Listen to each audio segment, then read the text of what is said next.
Vivatbet on WRC 2025 ülekandepartner TV6. Priit Priimägi, WRC rallidel siis FIA ohutustelegaadi abi või asetäitja, et on huvitav töö, oled nüüd ühe aasta või pool hooaega seda teinud, et kuidas sa tunned, et oled sattunud huvitav ameti peale? Olen küll, on väljakutsuv, on huvitav ja eks sellepärast me teeme, et ta pakub ka lisaks ainult tööle iseendale rohkem, jah. Et ralli on eluaeg huvitanud, et nüüd on see siis siukse positsiooniga käes. Aga kui inimestega seletad, mis siis sinu roll on? Sõidad neid katseid läbi ralliautode ees päris suure ajavaruga, et siis põhitöö on siis nii-öelda vibutada näppu, et kus on inimesed teele liiga lähedal või on mingid ohtlikud kohad? Eks see suurem töö algab ikkagi enne rallisid juba mitmeid kuid ette, et me oleme ikkagi koostöös korraldajaga, me ei ole siin näpu vibutamiseks, me oleme neile toe pakkumiseks. Alustame ohutusplaani läbitöötamisest, mis plaanid korraldaja on teinud, kuidas nad on plaaninud need ellu viia, teeme omad ettepanekuid, kui midagi muuta, eelmiste aastate kogemusi vaatame, kus on probleemsed kohad olnud või kus on hästi olnud, et siis katsume seda joont hoida. Ja jah, kui võistlusnädal läheneb, siis oled ise ka käinud meediakoolitustel, meediabriifingutel, selle läbiviimised, ohutusautode briifingud koos sõitjatega, kui tuleb nende poolt mingisugused sisendeid, mis võiks olla teisiti või kui on mingid ohtlikke kohti, mida sõitjad on näinud, et võiks rohkem kaitsta, tegeleme sellega ja võistluspäeval siis jah, 30 minutit enne esimest võistlusautot lähen mina katsele ja siis nagu Michel Mouton tegi seda varasemalt, siis anname võistluskeskusele infot, et mis siis katse peal toimub ja kui oleme katse lõpus ja kõik on korras, siis anname rohelise tule võistluse alustamiseks. No ma olen ise näinud, et olles ka varem katse peal fotograafiga koos, et mõnikord ikkagi, kui Michel Mouton seda tööd tegi, jäädi seisma, öeldi, et minge siit ära ja räägiti nende turvameestega. Kui palju sellist sekkumist ikkagi nagu päeva jooksul ette tuleb? Ja see sekkumine on täitsa tavapärane, et lepime kokku siis nii-öelda fotograafide ja kaamerameestega ja ka publikuga, et kus on okei olla ja kus me näeme, et seal on mingisugune risk meie jaoks, et me tahame ikkagi kõigile võimalikult turvaliseks seda asja teha. Me ei ole siin kellegi kiusamiseks, aga lõpuks on ju vaja, et kõik läheksid siit omal jalal koju ja võistlus saaks edukalt läbi viidud. Et me selles mõttes jah, me ei taha mitte mingisuguseid riske võtta, et kui meil on mingisugune tunnetus, et see koht võib olla halb, siis me palume liikuda. Ja ka Nicolas siis võistluse keskel hakkab juba monitoorima kaamerate pealt, et kui keegi on liikunud halva koha peale, et siis me võtame ühendust katse peal olevate julgestajatega ja nemad siis tegelevad antud küsimusega edasi. Kas mõnikord on ette tulnud sellist asja ka, et no ei alluta, et sa ütled küll, et palub mingi ära, räägid ilusti, aga pannakse tuima nii-öelda? Ja kõike tuleb ette, aga eks me siis on ka katsed hilinenud selle tõttu või ka ära jäänud, et küll mitte sellel hooajal, aga varasemalt on kas või eelmise aasta Soome näitel, kus üks katse tuligi ära jätta ja Poolas on juhtunud seda ja neid näiteid on, jah. Et siis katse ärajätmine, edasi lükkamine, et see on mõnes mõttes sinu võimuses? Koostöös juhtimiskeskusega, jah, ikka. Seda me siin teeme, jah.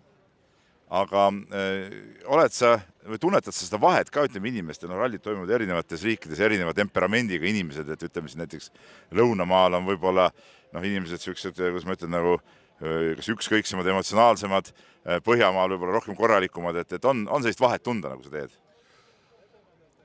Mul on raske sulle vastata üheselt sellele, et ma ütlen, et eelkõige algab ikkagi korraldaja tööst, kuidas on katsed ettevalmistatud. Ma olen ka seda Eestis olles seda sama tööd teinud. Kui meil on ettevalmistatud head tsoonid inimestele pikalt, kus on hea jälgida, meil ei ole probleeme. Ka selle aasta kõik on rääkinud hästi palju sellest Montest, et see Monte on legendaarne, seal on nii palju probleeme. See aasta nad tegid väga suure töö ja valmistasid katseid palju paremini ette, kui nad on seda siiamaani teinud, kuna neil on ka uus turvajuht, uus võistluste juht. See vahe oli märgatav ja seal oli palju vähem tegelemist, kui muidu on olnud. Vivatbet on WRC 2025 ülekandepartner TV6.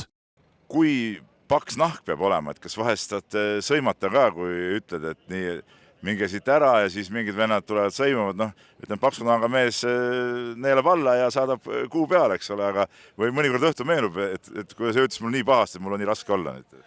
Seda tööd ei saa niimoodi teha sellisel juhul, jah. Et ega me, nagu ma ütlesin veel, ega me kedagi ei kiusa selles mõttes, et kui inimesed aru ei saa ja raiuvad vastu, minu eesmärk on ju kõigile tagada turvaline võistlus, et ma ei taha kellelegi kätte maksta või öelda, et kiusata kedagi, et see on ju tobe. Ma ei võta mingit kommentaare kuidagi isiklikult, et ma arvan, et sa ajakirjanikuga samamoodi küsid vahel ebamugavaid küsimusi ja sulle öeldakse pärast, et kuule, kas nüüd nii, ei ole. No kui pool tundi enne esimest autot lähte rajale, kas mõnikord tekib ajasurve ka, et ma ei tea, on võib-olla palju seismisi olnud, palju seletamisi olnud, et jääte nagu jalgu natuke, et peate siis, ma ei tea, sa ise roolis ei ole, sa võid istud rohkem kõrval, eks ole, et see roolis olev mees peab siis rohkem gaasi ka mingite lõikudele panema.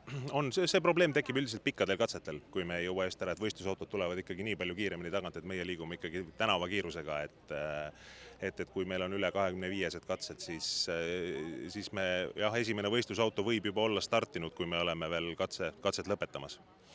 Eks me seda reguleerime võistluskeskuses teistmoodi, et kui seal lõpuosas tõesti mingisugune ülisuur probleem tekib, et alati saab punase lipu panna autodele, et kui me ei saa seda katset turvaliselt peale lasta.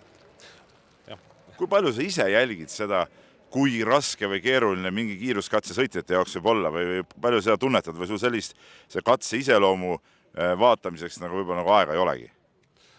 Eks ma vaatan ikka natuke ja mõnikord katse lõpus ka reporterid küsivad, et kuidas seal katsel olud olid. Aga jah, siiski ma vaatan seda natuke teise pilguga kui võib-olla sõitja, et mis ma oskan öelda, kas ta oli tehniline või kas seal oli palju lahtist peal, jah, seda ma näen. Sõitjad on erinevad, mõnele sobib üks katse rohkem, mõni naudib teist katset rohkem, et seda hinnangut ei ole minu asi anda. Kui suur rallisõber sa ise oled?